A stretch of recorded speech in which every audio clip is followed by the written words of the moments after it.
March 1949. 10,000 women surround Aláké's palace in Abeokuta and will not leave. Within weeks, he's off the throne.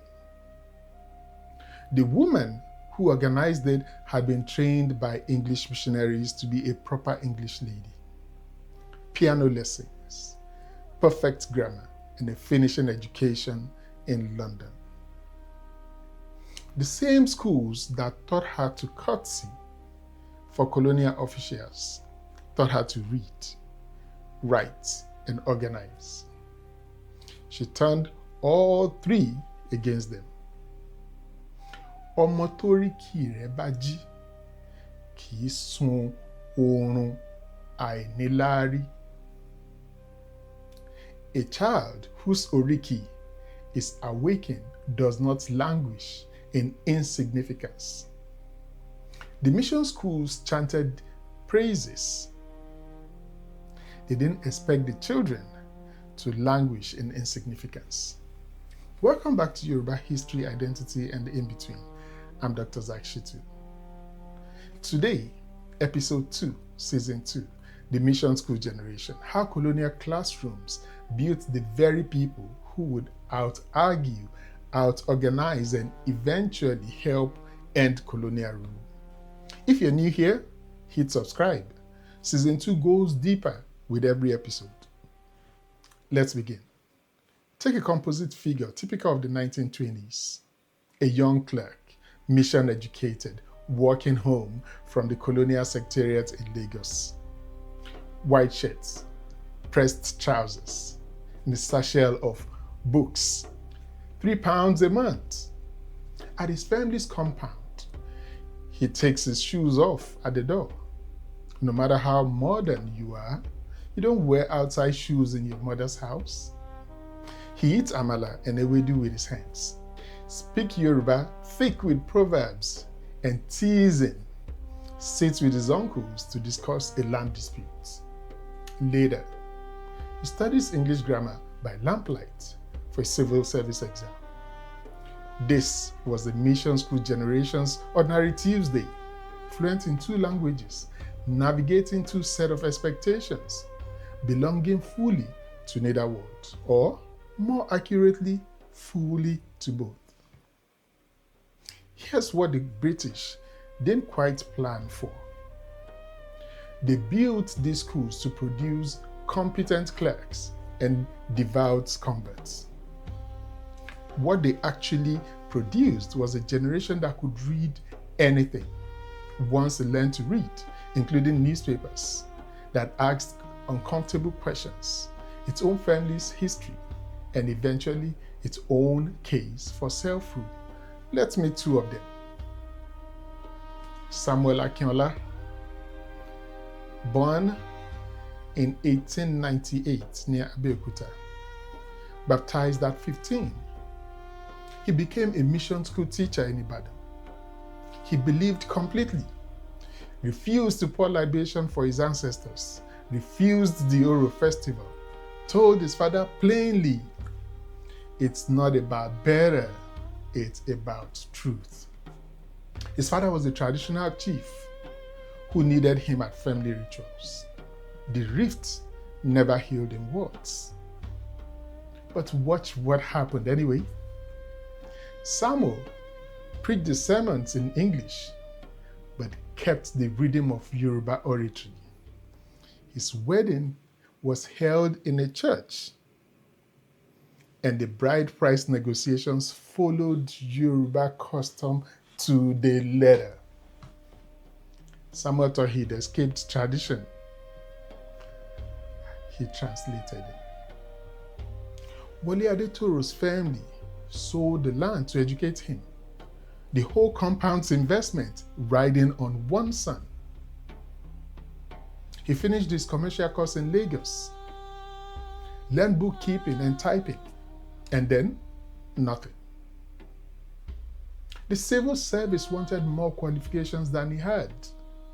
European firms didn't hire Africans for clerical work at all. By 1935, he was back in Ondo, keeping account for traders in clothes, now shabby.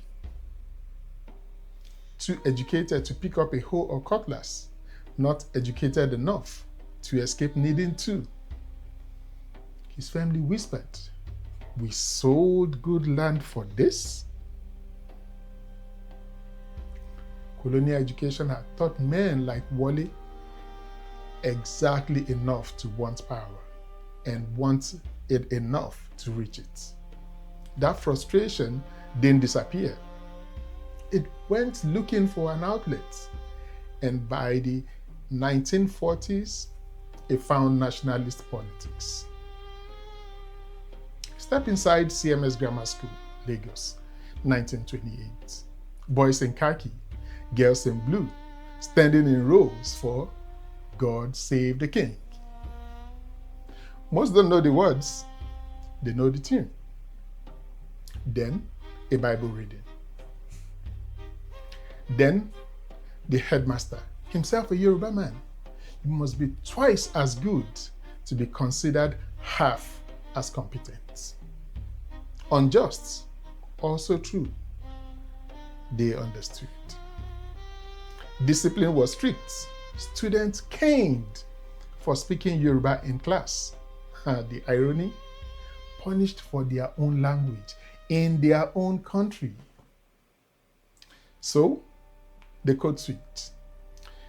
English in the classroom, Yoruba in the dormitory, on the walkroom, in every joke that actually landed. One British teacher, Mr. Carpenter, caught students speaking Yoruba on a break and snapped, "You will never progress if you cling to your native tongue." A student named Femi raised his hand. "Sir, would you call a British child uncivilized for speaking English instead of Latin?" Carpenter had no answer. Femi became a lawyer. He spent his career defending nationalist activists in courts, using the same calm, precise question to take colonial law apart. And here's the twist nobody planned.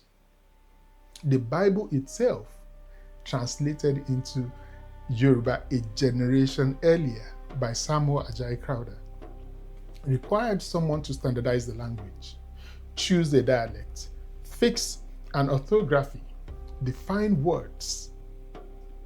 Missionaries built that to save souls. But what it actually built was a Yoruba reading public, which is exactly the audience that would soon be reading Yoruba newspapers and then Yoruba political pamphlets. If you want full versions of stories like Femi's, with sourcing and more, that's what Patreon is for. Join us at patreon.com/Uzakshitu. Now, go back to the woman from our opening, Funmilayo Ransome-Kuti. Born Funmilayo Thomas in Abeokuta in 1900. She was the mission school success stories colonial officials pointed to. Perfect English, British education, piano recitals. Exactly what the civilizing mission promised to produce. She taught at Abeokuta Girls' School, where the curriculum trained girls to be good Christian wives and nothing more. So, she started teaching more than the curriculum. Economic independence, women's history, the rights that nobody had told her students they had. By 1946, she had founded the Abeokuta Women's Union, officially a respectable ladies' club. She had turned it into a movement, recruiting market women around unfair taxation and price controls. She wrote petitions that cited British laws back at British officials. She spoke to journalists in the register they expected. And she organized through the networks that the British never bothered to notice. age grade societies, market associations, women who have never sat in a mission school classroom in their lives. That's the 10,000 women from our opening. That's how the Aláké ended up abdicating his throne. Western education gave Funmilayo the tools. Yoruba social structures gave her the reach. She needed both. She is proof the British never fully controlled what they built. So, what did the mission education actually do? It taught obedience and produced its opposites. It taught English and produced people who would use it to defend Yoruba civilization to a world that would dismiss it.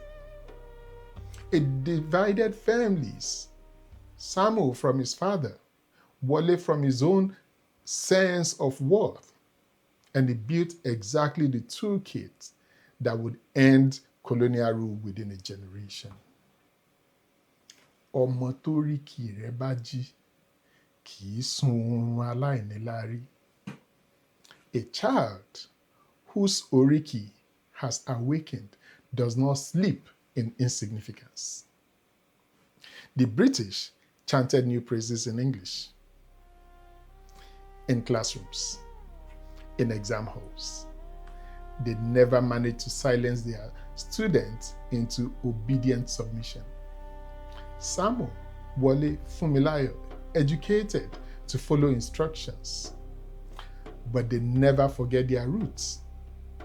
They rechanneled their status to change their societies. Next time on this show, those same literate, restless, mission school educated graduates pick up a printing press, newspapers, pamphlets, letters to the editors. How words on paper built a public and then built a case for a nation. That's next. If this changed how you see colonial education, not just as control, but as a set of tools it accidentally handed to people, subscribe and tell me in the comments, where else have you seen a system that trained people who would go on to challenge it? Full sourcing and bonus material live at patreon.com/ZachShitu. Our newsletter and the archive of this show live on withzachshitu.com. And our game, Sabi Crush, also lives on zachshitu.com. I'm Dr. Zach Shitu, and this has been Yoruba History, Identity, and the In-Between. See you next time.